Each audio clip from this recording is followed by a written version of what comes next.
I suppose the first order of business this morning would be to work our way through why Jesus Christ identifies himself with the bronze serpent that Moses was commanded to make and lift up in the desert.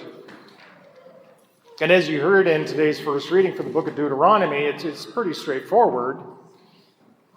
The people, as was their custom, were grumbling to the point of open rebellion against God.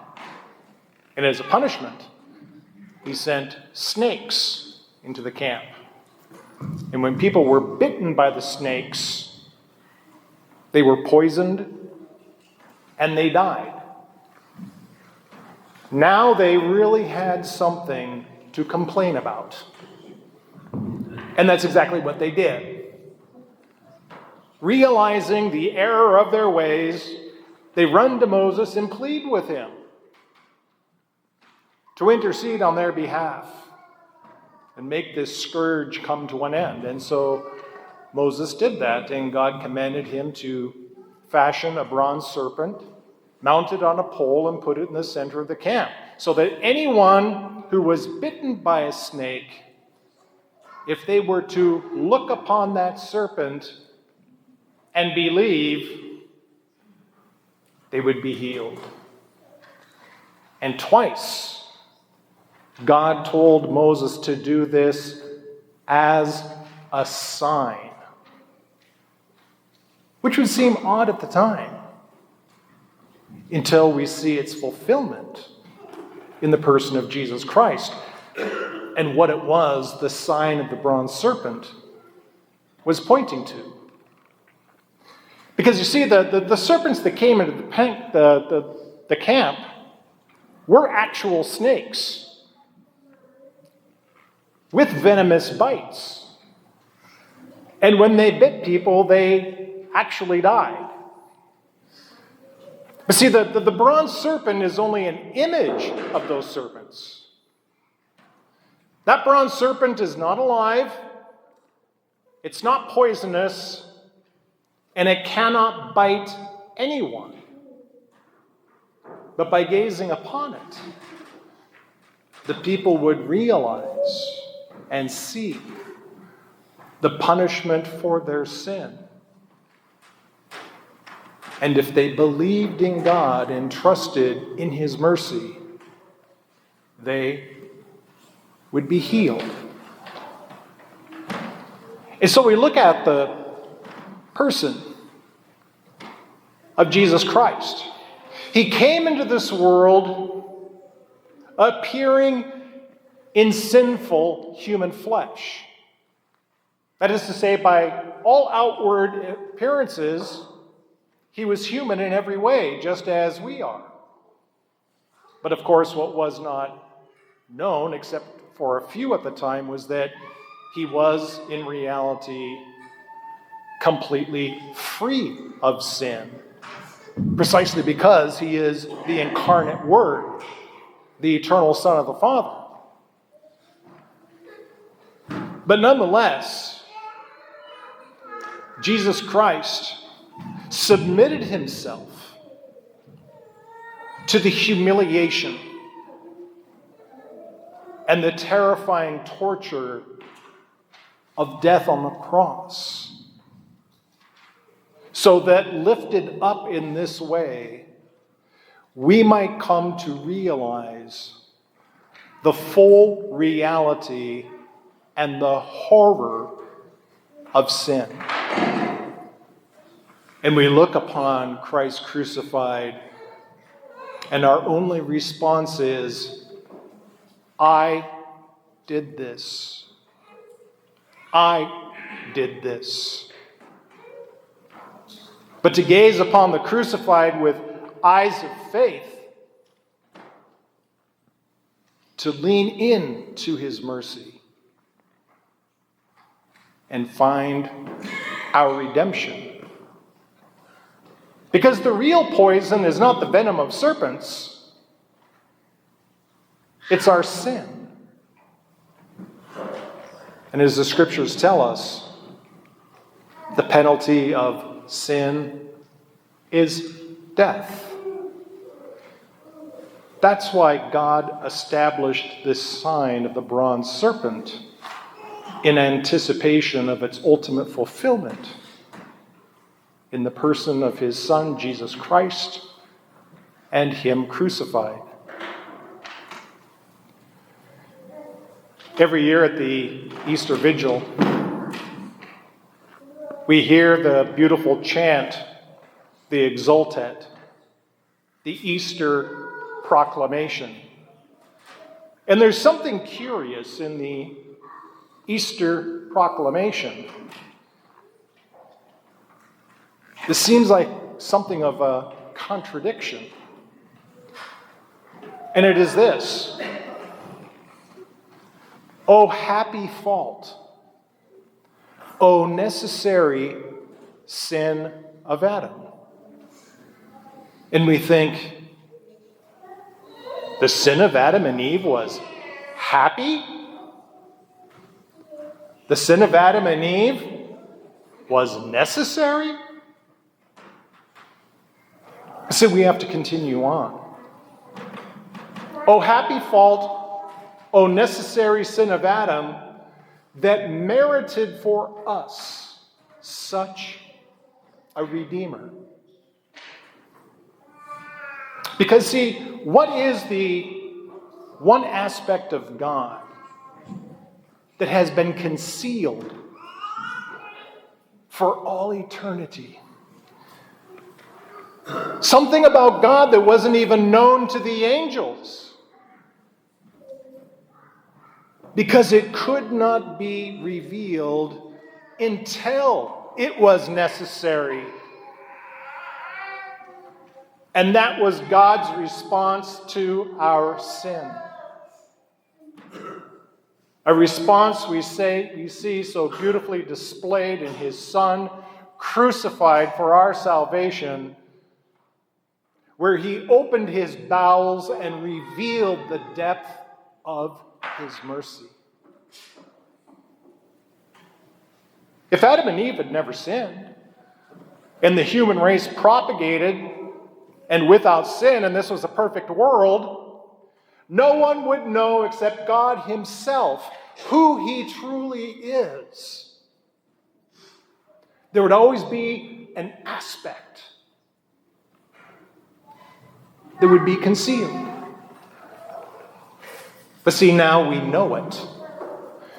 And so we can say, oh, happy fault. Oh, necessary sin of Adam,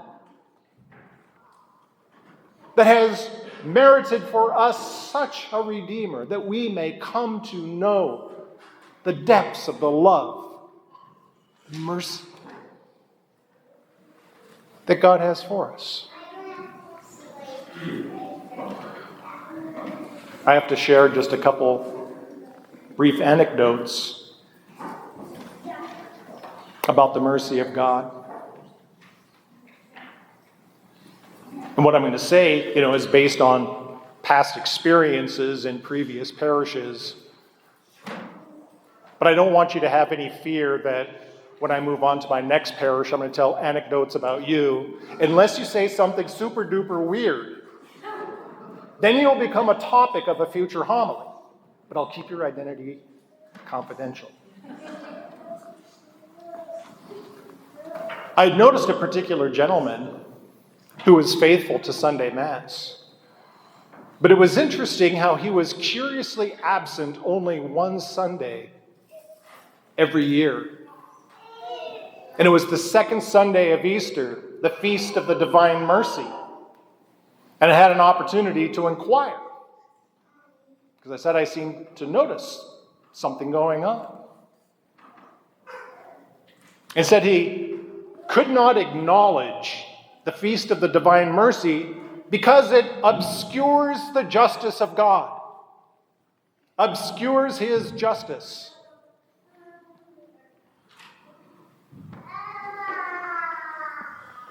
Which I found interesting, to say the least.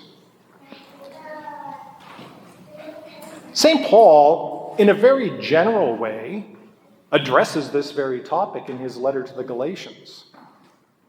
Remember when he was talking to the Galatians?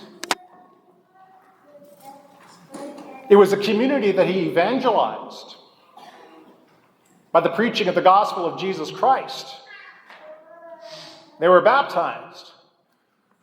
But little by little, they begin to lapse back in to a sense of being justified by the observance of a law.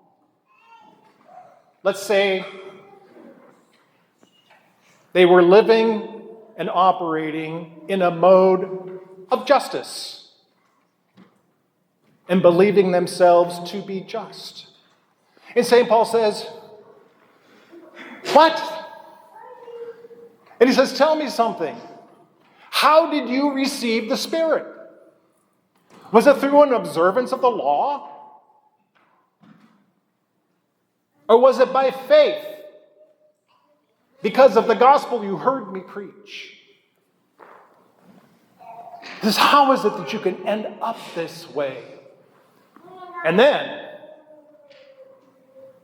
as St. Paul always does, he puts a fine point on it. How did you become so stupid? People who think they can justify themselves by their works and content themselves that they are a good person. It's not me. I'm just the reporter. St. Paul calls you stupid. Because who do you want to meet on the day you die? Do you want to see the merciful face of Christ? Or do you want to experience his justice?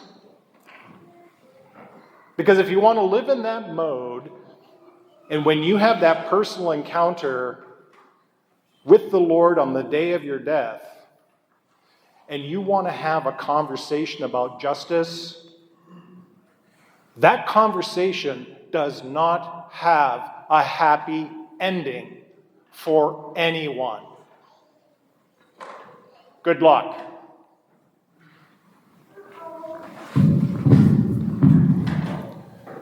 There was another individual faithful to Sunday Mass, and then one Sunday was absent, and the following Sunday, and the Sunday after that, until quite some time had passed. And I bumped into him one day. I haven't seen you at Mass lately. Is there something going on? No, there's nothing going on. I just can't go to Mass anymore because every time I go to Mass, I feel like a sinner.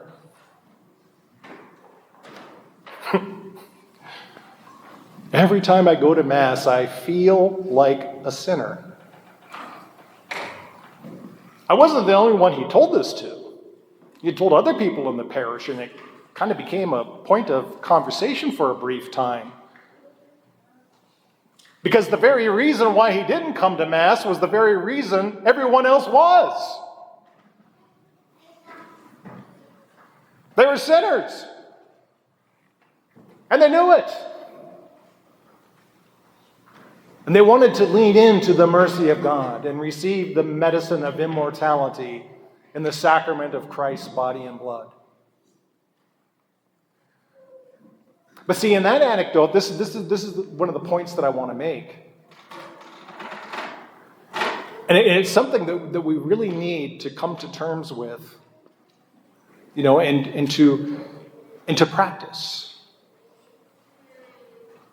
It is that by its very definition, mercy is drawn to misery.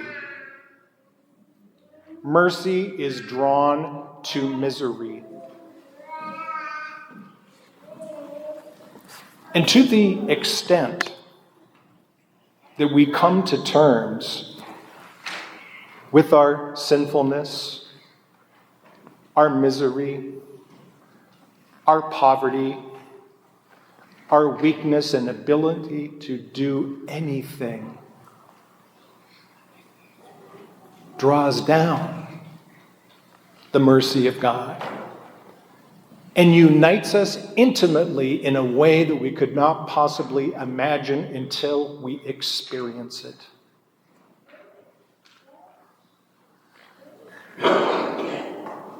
Why are the saints so joyful? Because they have been touched personally, deeply, intimately by the love of God who made them. Now, don't be confused. You read the things that the saints have written, and not one of them believed themselves to be righteous, but each and every one of them considered themselves to be the most miserable, sinful wretch that God ever made, that ever walked the face of this planet. Almost as if there was a contest, but the rest of us didn't get a memo.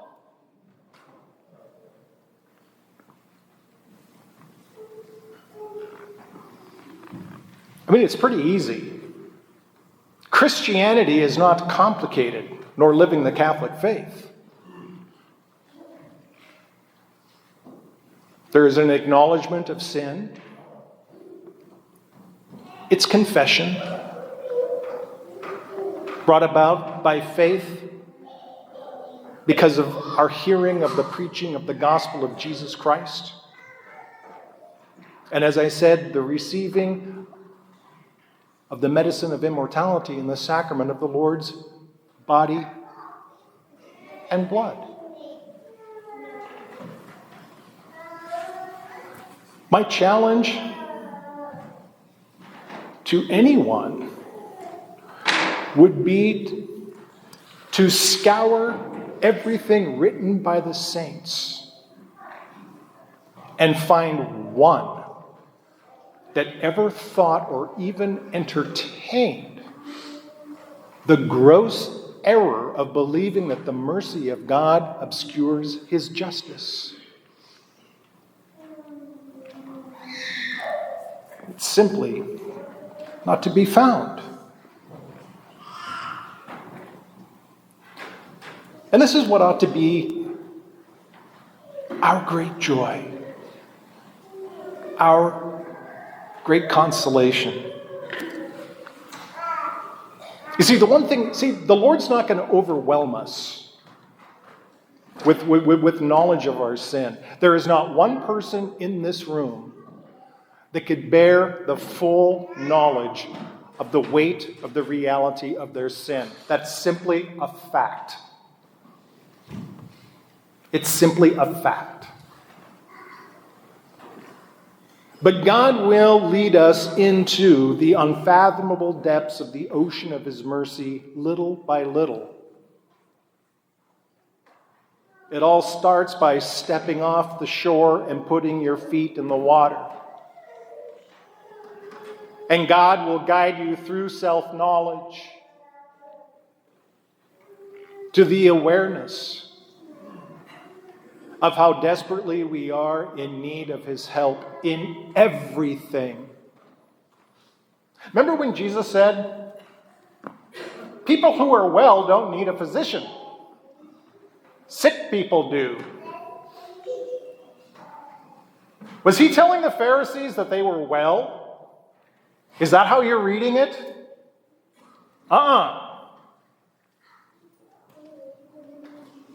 There's something of a backhanded condemnation in there. You consider yourself well. Good luck with that. Meanwhile, I'm going to have dinner with tax collectors and prostitutes. Because they have acknowledged their sin, the error of their ways. They have confessed and come to me for aid. And my mercy will not be denied them. And so bear that in mind. Do we want deeper intimacy with God? Do we truly want to know and experience his love, his friendship toward us? The degree of that intimacy and the intensity of that friendship is proportionate to the knowledge of our own misery. And don't forget that. The only one you have to tell is the priest, and he can't repeat it in the sacrament of reconciliation. Otherwise, it is only known to God. And the one who looks into the thoughts and the intentions of our heart, and what it is we hope to receive as we take into our bodies the very body of the God who made us and the God who redeemed us at such a precious price.